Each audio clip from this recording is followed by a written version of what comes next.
सोचो जरा, अगर हम चांद पर खड़े होकर अपनी धरती को देखें, तो हमें सबसे ज्यादा कौन सा रंग दिखाई देगा? बिल्कुल सही, हमें ब्लू यानी नीला रंग सबसे ज्यादा दिखेगा। पर ये नीला रंग कहाँ से आता है? और एस्ट्रोनॉट्स हमारी धरती को ब्लू प्लैनेट क्यों कहते हैं? चलो, आज हम मिलकर इसी दिलचस्प सवाल का जवाब ढूंढते हैं हमारे नई चैप्टर में, जिसका नाम है ओशंस एंड कॉन्टिनेंट्स।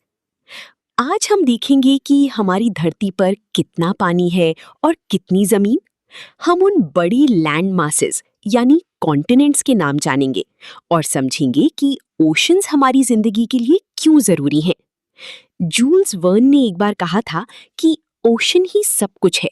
धरती ओशन से शुरू हुई थी और शायद इसी पर खत्म होगी। तो चलो इस बड़ी रिजर्वॉयर यानी खजाने को एक्सप्लोर करते हैं। Concept 1, distribution of water and land. हमने ग्लोब को घुमाते वक्त देखा है कि धरती का ज्यादातर हिस्सा पानी से ढका हुआ है, लगभग 3/4। इसीलिए तो आउटर स्पेस से धरती नीली दिखती है। जो सबसे बड़ी वाटर बॉडीज हमें ग्लोब पर दिखते हैं, उन्हें हम ओशंस कहते हैं। वहीं दूसरी तरफ धरती का थोड़ा सा हिस्सा, लगभग 1/4, ब्राउन रंग का होता है, जो लैंड यानी जमीन को दर्शाता है। बड़े कंटिन्यूअस लैंड मासेस को हम कॉन्टिनेंट्स कहते हैं। ये ओशंस और कॉन्टिनेंट्स हमारी धरती के क्लाइमेट को शेप करते हैं। इनका असर प्लांट्स, एनिमल्स और हम इंसानों पर हर रोज पड़ता है। क्या हमने कभी नोटिस किया है कि ओशंस और कॉन्टिनेंट्स नदर्न और सदर्न हेमिस्फीयर्स में बराबर नहीं हैं? अगर हम नॉर्थ पोल और साउथ पोल के ऊपर से धरती को देखें, तो नॉर्थ में हमें ज्यादा जमीन दिखेगी और साउथ में ज्यादा पानी। Concept 2, oceans and marine life. चलो अब ओशंस की दुनिया में गोता लगाते हैं। हमारे पास 5 मेन ओशंस हैं: पैसिफिक, अटलांटिक, इंडियन, आर्कटिक और सदर्न ओशन। पैसिफिक ओशन सबसे बड़ा है और आर्कटिक ओशन सबसे छोटा। मैप पर हमें इनके बीच लाइंस दिखती हैं, पर असलियत में ये सब एक दूसरे से जुड़े हुए हैं। पानी एक ओशन से दूसरे ओशन में बहता रहता है। हमारी इंडियन नेवी की एम्बलम पर एक मोटो लिखा है, सम नो वरुणा। इसका मतलब है ओ वरुणा, हमारे लिए ऑस्पिशियस यानी शुभ बनो। वरुणा ओशन के देवता माने जाते हैं। ओशंस के अंदर एक पूरी अलग दुनिया बसती है, जिसे हम मरीन लाइफ कहते हैं। इनमें एल्गी जैसे छोटे पौधे और वेल्स, डॉल्फिन्स और शार्क्स जैसे बड़े जानवर रहते हैं। लेकिन एक जरूरी बात, समुद्र का पानी नमकीन यानी सॉल्टी होता है, इसलिए हम उसे पी नहीं सकते। पीने लायक फ्रेश वाटर बहुत कम है, जो ग्लेशियर्स, रिवर्स और अंडरग्राउंड ग्राउंड वाटर में मिलता है। सोचो जरा, अगर धरती पर इतना सारा पानी है, फिर भी हम वाटर क्राइसिस की बात क्यों करते हैं? क्योंकि पीने लायक पानी बहुत ही कम मात्रा में है। Concept 3, oceans and disasters. Oceans हमें बारिश देते हैं, जैसे इंडिया में मॉनसून रेन्स ओशन से ही आती हैं। लेकिन कभी-कभी ओशन से खतरे भी आते हैं, जैसे साइक्लोन्स यानी भयानक तूफान। एक और खतरा है सुनामी। ये तब होता है जब समुद्र की गहराई में अर्थक्वेक या वोल्केनिक इरप्शन होता है, जिससे बहुत बड़ी और ताकतवर लहरें उठती हैं। 26 दिसंबर 2004 को एक बहुत बड़ी सुनामी आई थी, जिसने इंडिया, इंडोनेशिया और कई देशों में तबाही मचाई थी।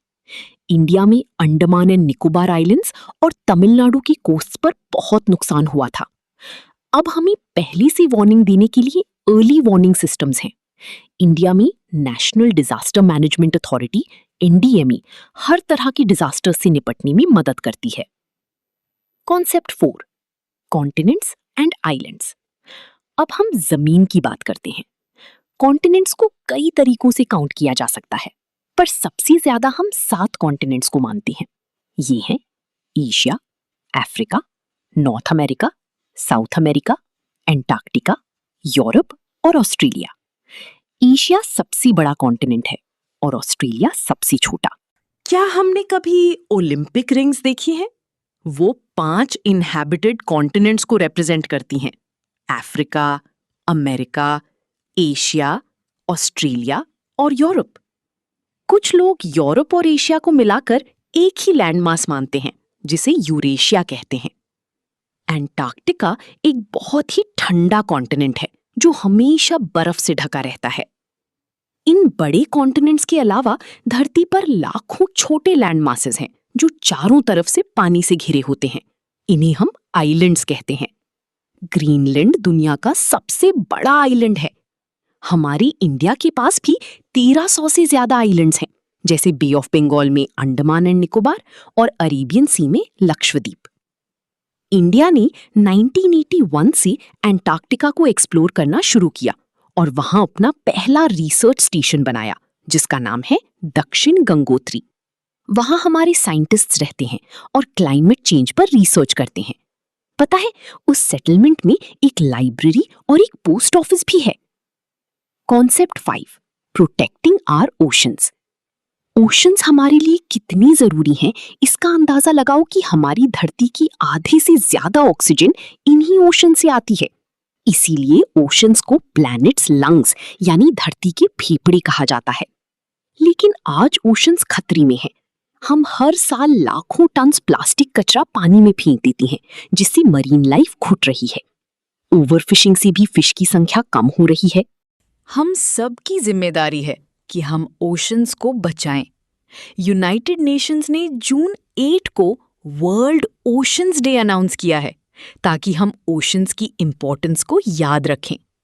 चलो, हम सब मिलकर डिसाइड करते हैं कि हम पानी कम वेस्ट करेंगे और कचरा ओशंस में नहीं जाने देंगे। तो आज हमने क्या सीखा?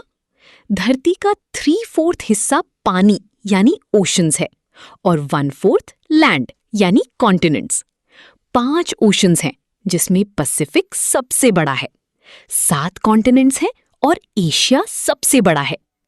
ओशंस हमें बारिश और ऑक्सीजन देते हैं और क्लाइमेट को रेगुलेट करते हैं। हमें मिलकर ओशंस को पोल्यूशन से बचाना है। अब जाते जाते 2 सवाल हम सबके लिए। क्या हम अपने घर पर पानी बचाने का कोई नया तरीका ढूंढ सकते हैं? अगर आपको किसी आइलैंड पर जाना हो, तो आप इंडिया की कौन से आइलैंड पर जाना पसंद करेंगे? अपने जवाब कमेंट्स में जरूर बताना। हम सब मिलकर इस चैप्टर को सीख गए। अगले वीडियो में मिलेंगे। तब तक के लिए keep exploring and keep learning.